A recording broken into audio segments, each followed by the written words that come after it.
இன்றைய கர்த்தர் உங்களை பார்த்து ஒரு சகோதர சகோதரிகள் இந்த இந்த வார்த்தை கேட்டுக்கொண்டு உங்கள் அனைவருக்கும் இது நீங்கள் புரிஞ்சு கொண்ட ஒரு விஷயம். நம்ம அநேக காரியங்கள் குறித்து நம்ம மனசில் ஒரு குழப்பத்தோடு நம்ம வாழ்க்கை நடத்தி கொடுப்போங்க. காலையில் எந்திரிப்போம் சாப்பிடுவோம்.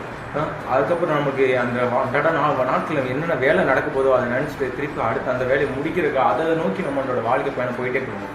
இதுவே ரொட்டேட்டடாக நம்ம பண்ணிக்கொண்டே இருப்போங்க.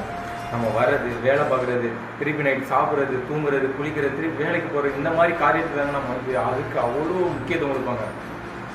ஆனால் ஒன்று சொல்கிறாங்க, நம்மளை ஈண்டெடுத்து அந்த தாய் இருக்காங்க தெரியுமா, நம்மளுடைய தாய் அம்மா கூட நம்ம மேலே அவ்வளோ அன்பு பாசம் வச்சுருக்க மாட்டாங்க.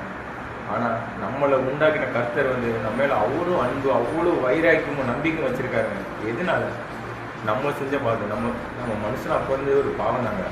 அந்த பாவத்துலேருந்து நம்ம அதை எப்படி வெளியில் வரலான்னு தெரியாமல் நம்ம இருக்கும்போது நம்முடைய பிதாவானவர் தேவகுமாரான மனுஷகுமாரனாய் பிறந்து நம்ம பாவங்களுக்காண்டி, நம்ம எல்லோரும் செய்த பாவங்களுக்காண்டி, பாவமே அறியாத அவர், பரிசுத்தமான அவர் நம்முடைய பாவங்களுக்காக பாவியாய் சிலுவையில் அடிக்கப்பட்டாருங்க.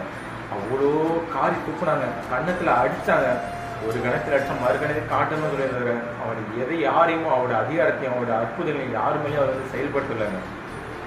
குருடனை பார்வையடைய வச்சாரு, முடவனை நடக்க வச்சாருங்க. இந்த மாதிரி அற்புதங்களை அதை மட்டும் தான் அவர் செஞ்சார் தவிர மற்றபடி அவரை பகைக்கிறவரை நன்மையை மட்டுமே செய்யுங்க. நம்ம பகைக்கிறவர்களுக்கு நீ நன்மையே செய்யுங்க. நீ உண்மையில அன்பு குறையது போல பிற இடத்துல நம்ம அன்பு குறையான்னு சொல்லியிருக்காங்க. அவ்வளோ பெரிய அன்பானவருங்க நம்ம ஆண்டவர். ஆனால் அந்த அன்பு நமக்கு தெரியாமல் அநேக நேரம் நம்ம இந்த உலகபரமான காரியத்துக்கு மட்டும் நம்ம முக்கியத்துவம் கொடுத்துட்டு அவரோட வார்த்தைக்கும் அவரோட வசனத்தையும் கீழ் பண்ணி நடக்கிற பிள்ளைய நம்ம இல்லாமல் அநேக மக்களுங்க, அநேகர் என்னையும் எடுத்துங்களேன்.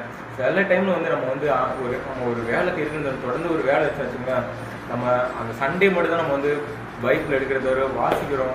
சண்டே மட்டும் தான் சர்ச்சுக்கு போயிட்டு நம்ம அந்த வசனத்தையும் நம்ம வாசிக்கிறதோட மற்ற நாள் நம்மளோட வேலையை நோக்கி தான் நம்ம ஓடிக்கொண்டே இருக்கிறோம். ஆனால் இப்படி என்றதுலேயே நம்மளுடைய வேலையை அவரால் என்ன வேணால் செய்ய முடியுங்க. ஆனால் அது கூட அவர் நம்மளை பண்ண மாட்டாங்க. அப்போ கூட என்னோட பிள்ளை இவன், நான் தெரிந்து கொண்ட பிள்ளை இவன் ஒரு நாள் கண்டிப்பாக என்னை பற்றி கொள்வோம் அப்படின்னு சொல்லிட்டு அந்த நம்பிக்கை, அந்த விசுவாசம் நம்ம மேலே அவர் வச்சிருப்பாருங்க. ஆனால் நம்மளும் அவரோட விசுவாசம் நம்பிக்கையை நம்ம தூசணமாக நினச்சிக்கிண்டு உலக காரியத்துக்கு மட்டுமே முக்கியத்துவம் எடுத்துட்டு அவரோட அன்பையும் அவருடைய தயவையும் அவரோட வசனத்தையும் வார்த்தையும் நம்ம உதாசனப்படுத்தி கொண்டு போகிறாங்க. சகோதர சகோதரிகள், உங்களுடைய வாழ்க்கையில் நீங்கள் எவ்வளோ வெற்றியில கண்டாலும் ஆனால் இதோட அன்பு இல்லைன்னு வச்சுங்களேன், அது எதுவுமே நிரந்தரம் கிடையாதுங்க. உலக காரியங்களை நம்ம எது பட்டு கொண்டாலும் அந்த நிரந்தரம்